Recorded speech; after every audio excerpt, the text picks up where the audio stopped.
J'aime la parole. J'aime la parole. Shalom peuple de Dieu, que Dieu vous bénisse. Gloire à Dieu qui nous a donné encore la journée d'aujourd'hui. Nous sommes bénis de sa présence. Nous allons prier. Seigneur, merci pour ton amour, merci pour ta faveur et merci pour ta grâce. Je bénis ton nom, Seigneur, pour cette opportunité. Bénis ces moments. Saint-Esprit, aide-nous au nom de Jésus. Amen. Alors, bien-aimés dans le Seigneur, aujourd'hui, je vais lire un verset et j'aimerais partager ces versets avec vous. Je vais lire le livre de Luc, chapitre 15. Je vais lire juste le verset 17. La Bible dit, Luc chapitre 15, verset 17, la Bible dit, étant rentré en lui-même, il s'est dit, combien de mercenaires chez mon père ont du pain en abondance et moi ici, je meurs de faim. Alors, bien-aimés dans le Seigneur, ici nous sommes en train de voir une histoire d'un jeune homme qui a demandé sa richesse, sa part de richesse à son père, sa part d'héritage à son père, et son père lui a donné. L'histoire, c'est l'enfant prodigue. Il a pris la part de son héritage, il est allé, la Bible dit, il a fini tout par la débauche. Lorsqu'on voit la débauche, on voit l'impudicité, on voit les dépenses, gaspillage, on voit une vie sale, quoi. Donc, après avoir tout dépensé, la Bible dit, bien aimé dans le Seigneur, il a fini tout dans les péchés. Après, il est allé chercher le boulot pour travailler chez le pourceau, mais la Bible dit, il voulait même se rassasier de ce qu'on donnait aux pauvres, mais il n'arrivait pas parce que la vie était devenue difficile. Mais cet homme, cet enfant, ce n'était pas n'importe qui. Son père était riche, son père avait des moyens. Alors dans les versets que nous venons de lire, il a observé sa souffrance, il a observé les moments qu'il passait. La Bible dit, étant rentré en lui-même, il s'est dit, combien de mercenaires chez mon père ont du pain en abondance et moi ici, je meurs de faim. Au verset 18, il dit, je m'élèverai, j'irai vers mon père et je lui dirai, mon père, j'ai péché contre les ciels et contre toi. Alors, bien-aimé dans le Seigneur, c'est ce que l'attitude de cet enfant qui m'intéresse aujourd'hui. La Bible dit, étant rentré en lui-même. Lorsque la Bible dit, étant rentré en lui-même, nous sommes en train de voir la prise de conscience. La prise de conscience, c'est lorsque quelqu'un regarde sa situation, regarde sa vie actuelle, regarde ce qui se passe autour de lui, regarde tout ce qui est entouré, tout ce qui l'entoure, et il prend conscience. Vous savez, bien aimé dans le Seigneur, la Bible nous dit qu'il vaut mieux aller dans une maison de deuil. C'est là où on va prendre conscience que demain, nous allons aussi mourir comme celui que nous venons aujourd'hui enterrer. Lorsque quelqu'un peut prendre conscience, lorsqu'il voit que son âge est avancé et ce qu'il devrait faire, il n'a pas fait ça, il peut prendre conscience. En fait, la prise de conscience, lorsque quelqu'un est vraiment intelligent et il peut regarder autour de lui sa vie, sa situation, pour avoir réfléchi en lui-même. Parce que cet enfant, la Bible dit, étant rentré en lui-même. Ça, c'est la prise de conscience, bien-aimé dans le Seigneur. Peut-être je vais ouvrir, je serai un peu large à l'émission prochaine. Mais aujourd'hui, je fais juste l'introduction de la prise de conscience. Vous savez, lorsque quelqu'un n'a pas de conscience, il ne peut pas évoluer, il ne peut pas progresser, il ne peut pas faire quoi que ce soit.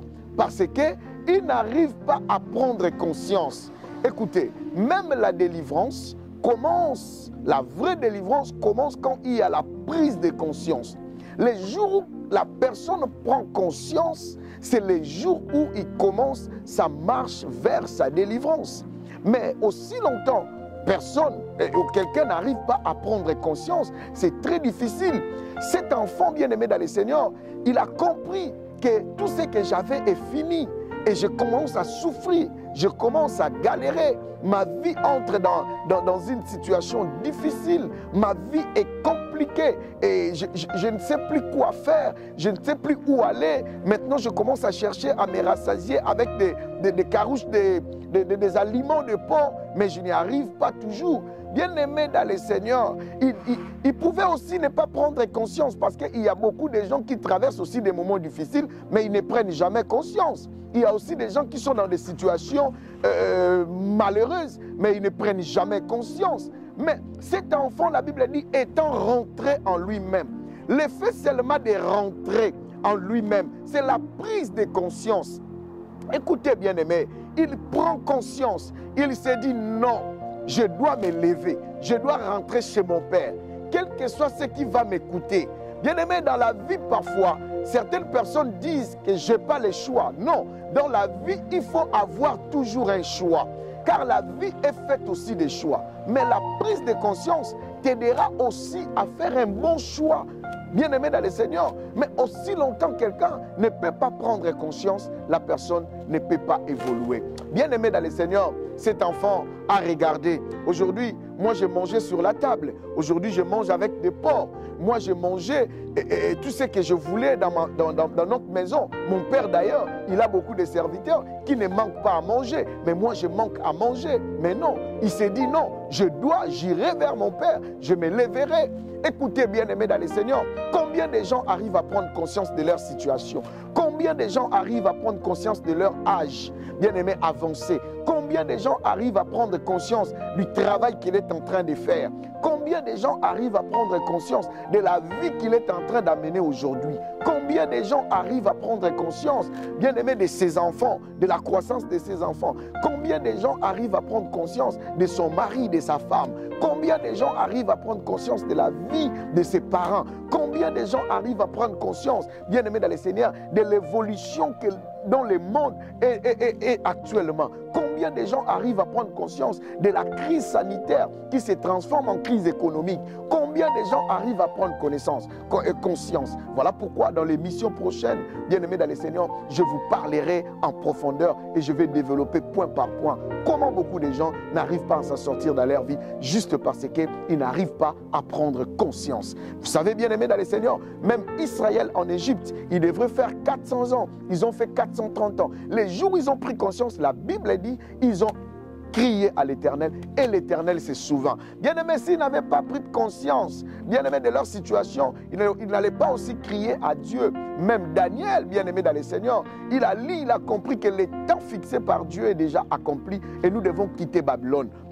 Ce n'est plus le temps de l'esclavagisme. Nous devons sortir de cet état. La prise de conscience, s'il n'y a pas la prise de conscience, il n'y a pas l'évolution. S'il n'y a pas la prise de conscience, il n'y a pas les progrès. S'il n'y a pas la prise de conscience, il n'y a pas les percées. S'il n'y a pas la prise de conscience, il n'y a pas aussi les succès. Voilà pourquoi, bien-aimé, dans ta vie, dans tous les domaines de ta vie, tu as intérêt à prendre conscience. J'ai aimé la parole, j'aime la parole. Cet enfant, la Bible dit, étant rentré en lui-même. Combien de fois dans ta vie, tu t'es déjà entré en toi-même? Combien de fois dans ta vie, tu t'es déjà entré en toi-même? Combien de fois tu t'es déjà entré en toi-même? Combien de fois tu t'es déjà entré en toi-même? Rentre en toi-même et prends une décision. Il a dit non, je me lèverai. Prends une décision. Dis non, je me lèverai. J'irai, je ferai. Je vais faire ceci, je vais faire cela. Mais avant de faire ça, il faut d'abord la prise de conscience.